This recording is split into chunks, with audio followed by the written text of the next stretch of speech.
અહીંયા લો, આમ જુઓ, યુકે હોય કે ઇન્ડિયા હો, રીંગણાનું ભરેલા રીંગણાનું શાક બનાવો ને એમાં છે ને ખોટા કોદા નથી કરવાના. ઓલા પેલા જમાનામાં ચોળાનો લોટ નાખીને કોદા કરતા, કુકર ભરી દેતા ને પછી ખાઈ લાગે ગોળે ઠોંકાય બધું, એવું નથી કરવાનું. જમાના પ્રમાણે હવે સુધરી જવાનું. ઓકે, એ હું તમને શીખવાડી કેમ સુધરાય નહીં. ખોટું ઓલું લોટ નાખીને મોટો કોદો બનાવીને પછી ઠોંકાય, પછી ત્યાંથી તમારા ઘરવાળાઓ ખાય. આમ જો હું તમને શીખવાડું. હા, તમે પ્રોફેશનલ રસોઈ શો જોતા છો ને એમાં કીધું 1 ટીસ્પૂન આ નાખું, 1 ટીસ્પૂન ઓલું નાખું, સોલ્ટ નાખું, પૂછડું નાખું, એવું નહીં, ખબર જ હોય.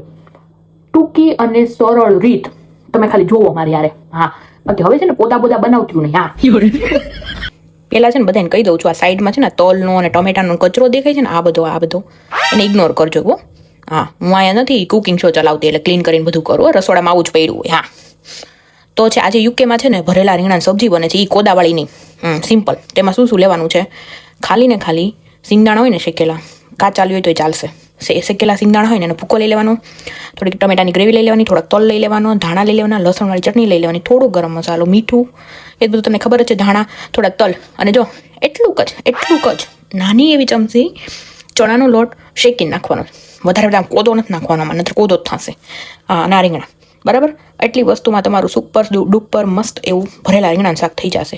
અને યુકે વાળું આળસું તો થતું જ દેવો. હા, બધું બનાવજો, આ બધું બને અહીંયા. બાકી જિંદગી તમારે અહીંયા યુકેમાં જ કાઢવીને રીંગણાનું શાક નહીં ખાવ શું કરશો? અને હવે છે ને આ બધાના આમ કરી મિક્સ કરી દેવાનું. હાથનો આ 4-5 આંગળીનો ઉપયોગ કરો ને તો બહુ સરસ મિક્સ થાય. પણ વિડીયો ચાલુ છે ને એટલે હાથો ન મિક્સ કરે, નકર અમુક પાછા છે ને ડાયા લોકો કોમેન્ટ કરે હાઇજીન પ્રોબ્લેમ. ભાઈ ઘરનાને જ ખાવાનું છે, મારે ને મારા હસબન્ડને એમાં હાઇજીન પ્રોબ્લેમ ન હોય.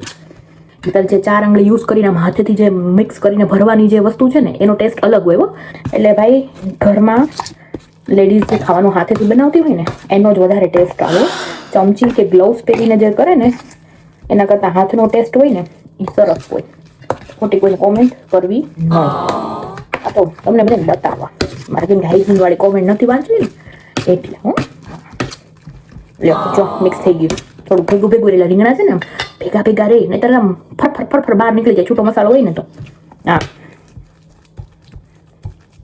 તો થઈ ગયો હોય તો મિક્સ પાન ભરી લેવાનું. તો પાછું અમુક તો કહે છે નવું એપ્રોન પહેર્યું છે ને એટલે એ બતાવવા વિડીયો બનાવે. નવું જ છે, જો ખરાબ જેવું છે ને, બે ખીંજા ને એવું બધું નવું જ છે. હો, અને ક્યાંથી મગાવ્યું ખબર? એના માટે છે ને વિડીયો છેલ્લે સુધી જોજો. હા, કઈ બધું ન કહી દઉં.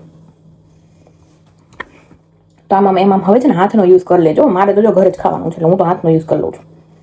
બાકી સમૂહમાં બનાવતા હોય તો ગ્લોવ્સ પહેરાય તમારે, નકર કોકને ખોટું લાગી જાય એમાં તો. હા, આ જો ને અત્યારે યુકેમાં મોસમ સારું છે, તડકો છે, પણ એ તડકા જેવી ફિલિંગ ન આવે, ઠંડી જ લાગે. એટલે શિયાળા જેવી ફિલિંગ આવે. એટલે છે ને રીંગણા સુકાઈ જાય ને, ભલે 12 કલાકની 8 કલાકની જોબ હોય તો એ થોડોક ટાઈમ કાઢીને બનાવી નાખજો બધું. હા, અહીંયા રહેતી હોય એની વાત કરું છું. અને ઇન્ડિયા છે ને મોટી પંચાતો તો કરવી જ નહીં ઓટલે બેસીને. અમારે તમારા ભાઈ ના ખાય રીંગણાનું શાક, કોદો થઈ જાય ને, કોરું લાગે એને, પાણી બધું ચૂસી લે. એટલે છે ને એ તમે કોદા કરો એટલે કોદા લાગે. આપ બનાવો ને તો છે ને જરાય કોદા ન લાગે. હા, સુધરવું નથી, બસ પેલાનું હાકે રાખવાનું, સુધરાય. હા, હું જો સુધરી ગઈ છું. પછી અમુક તો હશે ને રીંગણા ભરું ને એમાં ધ્યાન નહીં આપે, આમ આજુબાજુનું વાતાવરણ જોયા કરશે. ઓલું લાલ કલરનું સ્ટીકર ઉખડી ગયેલું, ડબ્બા ઢાંકણું છે, ઓલું પાછળ માઇક્રોવેવ ઉપર પડ્યું છે, કેવું ઘરમાં છે, એવું બધું જોતા છે. એ જોવા તમને નથી આ વિડીયો મેં ચાલુ કર્યું. રીંગણાનું કરવાનું છે, રીંગણાને જોવાનું છે. હા, એ તો અમુક મને કહેતી થયું ઠેક આ વાલી તો નકરા વિડીયો બનાવે, ખાવાનું કાંઈ નહીં બનાવતી હોય. આ બધું કરવું પડે. ખાવાનું કોણ તમે અહીંયા બનાવી ટિફિન મોકલો છો? હવે છે ને આમ તેલ બેલ મૂકી દેવાનું ગરમ થોડુંક, બરાબર. અને ખોટી ફાંકા ફોજદારી કર્યા વગર, વધારે પડતા ફેશનના ફાડા જેવા મસાલા યુઝ કર્યા વગર દેશી મસાલાથી છે ને વઘારવાનું છે.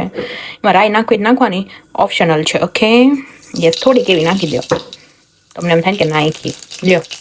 આ થોડુંક જીરું નાખો, થોડીક હિંગ નખાય પેટ માટે સારી. બાકી ઓલા ફેશનવાળા મસાલા નાખવાની તમારું છે ને ટમીને અપસેટ કરી દે, એટલે એવું બધું નહીં નાખવાનું. થોડીક હળદર નાખવાની. આમ અને પછી આમ ધીમે ધીમે એક રીંગણ મૂકવાનું. ઓકે, બધા હારે મૂકીને બુકડો નહીં બોલાવી દેતી. હા, અમુક ખાટુડાઈ હોય ને ઘરમાં, પાછું બધા સરખા ન હોય. એના માટે છે ને 2-3 ફોડવા બટેટાને નાખવાના, એટલે ખાઈ લે, નખરા ન કરે ખોટા. હા, સમજાણું? એટલે બધા નાખી દેવાના અને પછી ધીરે ધીરે હલાવી અને કુકર બંધ કરી દેવાનું. આવું કંઈક તમારું શાક દેખાશે. વધારે પડતું છે ને પાણી નથી નાખવાનું, નદીઓ નથી વહેવડાવવાની. ઓકે, થોડુંક પાણી નાખવાનું છે. અને લાલ કલર ગમતો હોય ને તો લાલ મરચું નહીં બધું બહુ નાખી દેતા, પછી તીખું થઈ જશે. કાશ્મીરી મરચું થોડુંક નાખવાનું, બાકી પીળું હાલે હો. હા, એટલે આવી રીતે છે ને પછી વઘારી અને છે ને ધીરેથી કુકર બંધ કરી દેવાનું. અને આ સુધારવાનું હું તમને શું કામ કહું છું ને, કોદા શું કામ નથી બનાવવાના ને એના માટે છે ને છેલ્લે સુધી હવે 1 મિનિટ જોઈ લો વિડીયો, એટલે હું તમને એમનું રાજ કહી દઉં છું. આમ જો થયું ને સરસ મજાનું. થયો કોદો, થયો રસો, નદીવાળો રસો. મસ્ત રસો થયો ને.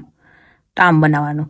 હવે છે ને હવે કોદા નહીં કરવાના. અને આમાંથી મારી રેસીપી જોઈ અને તમે તારે બનાવજો. બીજા કોઈની રેસીપી જોવાની નથી. જે 1 ટેબલ સ્પૂન 2 ટેબલ સ્પૂન ચાપટી એવું બધું હોય ને, ખોટા નખરા કરીને બોલે ને, એને કરતાં આમ જો સીધું જે છે એ આવી રીતે છે ને બનાવી નાખવાનું. હા, અને હવે આ વિડીયો પૂરો થાય છે એટલે એની પહેલાં એક વાત સાંભળી લો.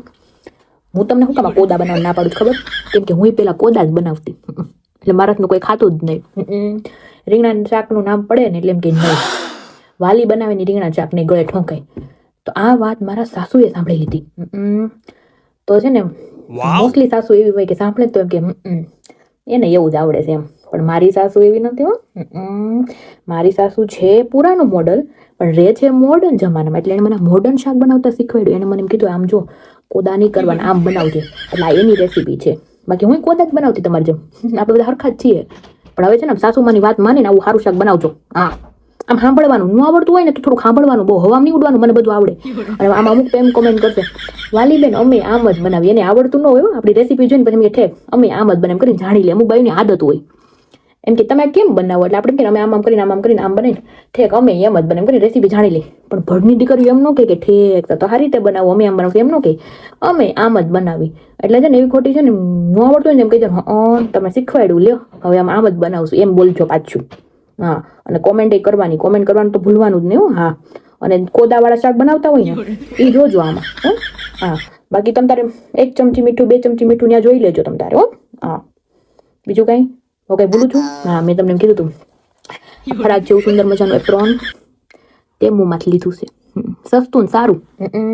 આ કોઈ પ્રમોશન નથી હો, મને બહુ ગમ્યું. જો આ ફરાક વાળું આમ જો બતાવું તમને. જો છે ને આમ મોટા શેફ નો હોય. બહુ સરસ છે જો. એટલે તમે છે ને જઈને તેમોમાંથી મંગાવી લેજો. આપણી પાસે નથી લિંક નથી કોડ. હા, તેમુને હોય ને એમાંથી જોઈ લેજો, આવું મંગાવી લેજો. કેમ કે આ પ્રમોશન નથી ને, આપણે ખાલી સેવા કરીએ, ટેમો વાળાની હેલ્પ કરી નાખીએ. 2 પાઉન્ડનું કોઈ એપ્રોન લઈ તો આપણું શું જાય તો પછી તો હવે આવું છે ને બનાવજો અને હારી હારી કોમેન્ટ કરજો. ખોટી ફાંકા ફોજદારીવાળી કોમેન્ટ નહીં કરતા. અમે આમ જ બનાવી એવું નહીં. સાસુનું સાંભળવાનું. મોડર્ન બહુ ભલે રહ્યું પણ સાસુ છે ને મોડર્ન રીતે શીખવાડીને સાંભળી લેવાનું. હા, એટલે એમ જો મસ્ત ખાજો બધા. હવે તમે એ બનાવીનો. Okay, bye. વિડીયો ગમ્યો હોય તો લાઈક કરજો, શેર કરજો, સબસ્ક્રાઈબ કરજો. કોદા બનાવતા હોય ને આવાની આ તો સારું છે પણ આ કોદા જેવા બનાવતા હોય ને શાક બધાને શેર કરજો હો. Okay, bye. પાછું સી યુ. બીજું કંઈક સાસુમાં મને શીખવાડશે ને તો પાછું તમને બતાવે. શેર કરવું જરૂરી છે ને આપણે. તો પછી બાય.